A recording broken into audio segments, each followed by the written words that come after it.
Once upon a time, in a land not very far away, there lived a furry feline named Thomas. Like most cats in his position, he liked to scamper about in the fields, chasing butterflies, or wrestling with his brothers and sisters in the old red barn at the end of the dirt pathway. Thomas was a very happy cat, and he would have been perfectly content if it weren't for one thing. When he was a wee little kitten, a young girl who he only knew by the name of Amelia would come to the barn to play with him and his extremely cute furry kinsfolks. She had an odd habit of putting uncomfortably fitting clothing on Thomas, which he did not like in the least. As she did so she would laugh with the utmost delight to see him arrayed in such finery. Amelia loved to put them all in a cart and pretend Buster, the part beagle and part Scottish terrier who lived with them in the barn, was bringing them all to the market. She would laugh and giggle with glee as she arranged her docile companions in accordance with her wishes and plans. But for Thomas, his troubles were just beginning. It seems having been dressed up in human attire as a kitten gave him somewhat of an identity crisis. He was confused as to what manner of creature he was supposed to be. As he gazed through the barnyard doors, he noticed Amelia's grandmother watering the buds in her flower garden and raking away the old dry leaves nestled in between her roses. She had on a bright plaid dress while holding a sturdy tin watering can in her right hand. Perhaps I'm meant to be human, mused Thomas. In his mind he pictured himself dressed in similar attire, holding a rake while his sister watered the bluebells scattered by the roadside. Thomas, who had great difficulty keeping a secret, was overheard by the goose, whose abode was also in the barn, saying aloud he thought he could perhaps be a human. The goose quickly spread the juicy bit of news to the rooster, who cockle-doodle-dooed it to the Bessie the cow. The Watts family, who lived next door, happened to have a purebred collie named Max. He was strolling around in the neighborhood when he heard all the commotion going on in the barn. "What's going on in there?" Max inquired. "Haven't you heard?" asked Bessie. "Thomas thinks he's a human." Simultaneously, the barnyard was filled with laughter, which echoed into the valley from the amused animals. Max, who had become a rather old and wise dog, thoughtfully considered the prospect of Thomas being a human. Finally, he spurted out, "No, laddie, this just won't do. You can't be a human. Do you live in a big cottage or drive a minivan as they do? No, Thomas, I think you are sadly mistaken." Max shook his head as he trotted down the narrow pathway leading to a nearby country road. Thomas pondered over what Max had said. "Well, if I'm not a human, then what am I?" he thought to himself. Before he had time to think of an answer, a blue butterfly fluttered past his head. Thomas joyfully pranced after it into an adjoining meadow filled with poppies. "You'll never catch me because I can fly higher than you," taunted the butterfly. Thomas was so distracted chasing the butterfly that he didn't notice the baby lamb asleep in the tall grass. "Ah, why did you wake me up from my blissful dream?" inquired the lamb. I'm so sorry. I didn't see you sleeping there in the meadow, meowed Thomas. Is this where you live and play? Usually I'm by my mother, who is near my aunts and uncles, said the lamb. We like to stay close to each other as much as possible. Sometimes my mother lets me scamper about with my friends. That's what I like doing. And that's what I was doing when I kept getting sleepier and sleepier, so I lay down here to take a nap. After you woke me up, I could see that my friends were nowhere to be found. They must have gone off somewhere. The lamb, whose name was Jessica, thoughtfully said, Maybe I can help you find them, said Thomas. Really? I would so appreciate it if you could, exclaimed Jessica. It wasn't long before they came upon a group of furry animals with thick woolen coats. They were packed so tightly together that Jess could barely squeeze between them to find her mother. Suddenly she heard her mom's bleating call above all the others. Jessica, Jessica, I'm over here, her mother said. Jessica and Thomas both ran over towards the big burly sheep calling Jessica's name. This is your mother? Asked Thomas. Yes, she is, said Jessica. Can you be my mother too? I don't know who my mother is. I think she might be a sheep, Thomas queried. Of course, said Jessica's mother. You're invited to stay with us as long as you like. Thomas and Jessica found that they really did like to do many of the same kinds of things. They both were quite curious when it came to fences and what lay on the other side of them. They loved to hop along in the fields and see who could jump over the highest alfalfa in the pasture. The clover and forbs that Jessica and her mother ate were actually starting to taste good to Thomas, even though his taste buds were not really accustomed to this type of cuisine. Thomas loved feeling safe among the large group of sheep they were in. He never had to think about what to do. He just mimicked the behavior of the others as they all did. Everything was going along quite peachy until one day he heard a chirping sound over his furry head.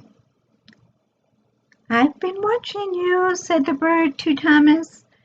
Why do you always do what the sheep are doing? You're not a sheep, the bird chuckled. Don't you know what you are? No, what am I? Thomas sheepishly asked. Follow me, said the hawk. I will show you what you are. Thomas ran and ran as fast as he could, but he wasn't able to keep up with the hawk who flew way high up in the sky. As he stopped a minute to catch his breath, he heard a loud thumping noise coming closer and closer. Now what could this be? Thomas muttered. Nay, and what brings you to these parts? Asked the magnificent white creature, surprised to see him there. My kind have been inhabiting these parts for millenniums. What exactly is your kind? Thomas meekly asked. Why, I'm a horse, of course, answered the powerful creature. A horse? Well, Thomas reasoned, since I'm in your field and there are no sheep to be found here, I must be a horse too. Suddenly the horse, whose name was Blanca, let out a loud laugh, exposing a mouthful of very large teeth. You're rather small to be a horse, but perhaps you will do. Come with me and I will get us something to eat." Thomas climbed up onto Blanca's back and away they went. They rode for what seemed to be a very long time, but it really wasn't, through the many rolling pastures and fields. Blanca came to as gentle a stop as she could muster for her passengers' sake. They landed right in front of a stack of hay bales, which obviously looked mighty tasty to Blanca. "Here, try some of this," she offered. As hard as he tried, Thomas could not stuff any of that straw down his tiny throat.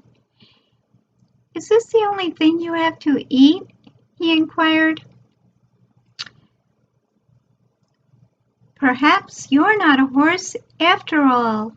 Every horse likes to eat hay," said Blanca. "Let me bring you over to a friend of mine. He lives a very sad existence, since his owner keeps him in a fenced-in area all day long. He told me he accidentally stepped into a trap after roaming free in the jungles of northern India for most of his life. You may not be the same kind of animal as he is, but I'm sure he would enjoy your company."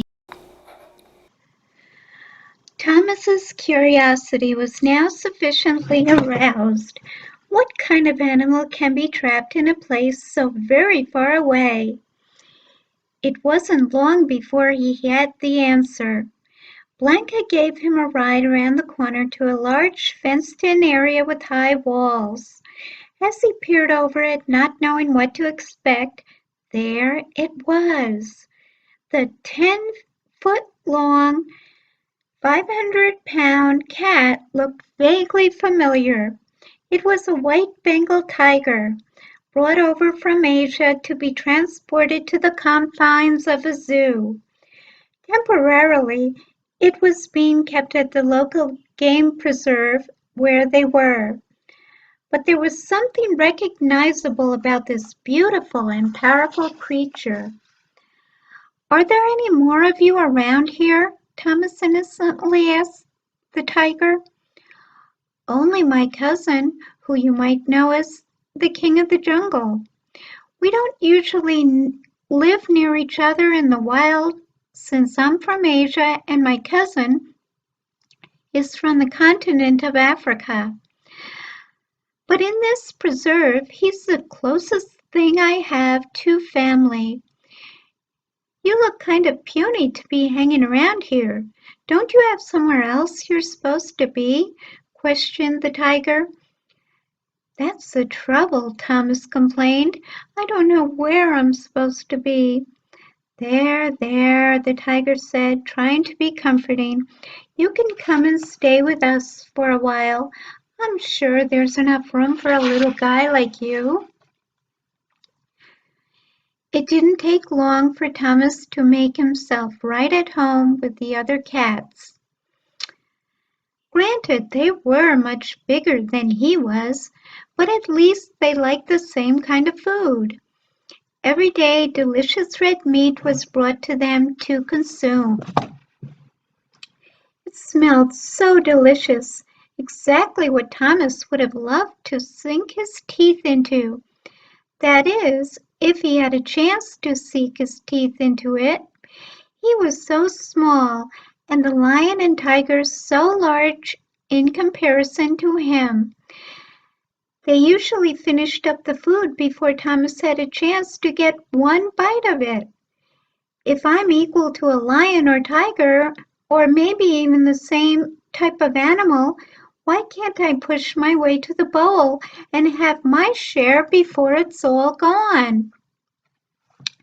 They're just too big and quick for me, pondered Thomas. One night, Thomas decided to sneak away while they were sleeping. Quietly, his tiny paws padded along the dirt pathway. Suddenly, he heard what could only be described as a loud trumpet blast. What in tarnation could this be? Wondered Thomas. Remembering he was still in a game preserve made him realize he could be about to meet another animal friend. Maybe this time they would be the same type as he was, and he would feel at home at last. Once again the trumpet sound blasted, but this time he saw where it was coming from. A gigantic gray animal looked down at him with beady, glaring eyes. "What are you doing wandering about so late at night? Shouldn't you be at home in bed, where you belong?" asked the giant creature. Thomas quickly found out he was talking with the mother elephant. Her baby woke up nearby to see who her mother was speaking to. My, it's not safe for you to be out in the dark. Come and stay with us under our lean-to, said Mother Elephant. Thomas, remembering how difficult it was to get any food when he was with the lion and tiger, had his reservations about keeping company with a herd of elephants. But a nagging thought in the back of his mind made him wonder if they could possibly be distant family members he had never met before. Maybe he was one of them. Thomas decided to stay with them for the night. He slept in his own little corner of the shack that gave them cover in case they rolled over while they were sleeping. He felt peaceful and safe with Mother Elephant nearby to protect him. But as soon as the sun came up, new challenges arose. After a rather unappetizing breakfast of twigs and bark, Mother Elephant wanted to show Thomas where they liked to go to have some fun. She brought him to a nearby stream, which provided an activity which elephants like to do best. What could be more fun than taking a mud bath? Elephants love to roll in the mud to keep themselves cool in the very hot places they usually live in, like Africa or Asia.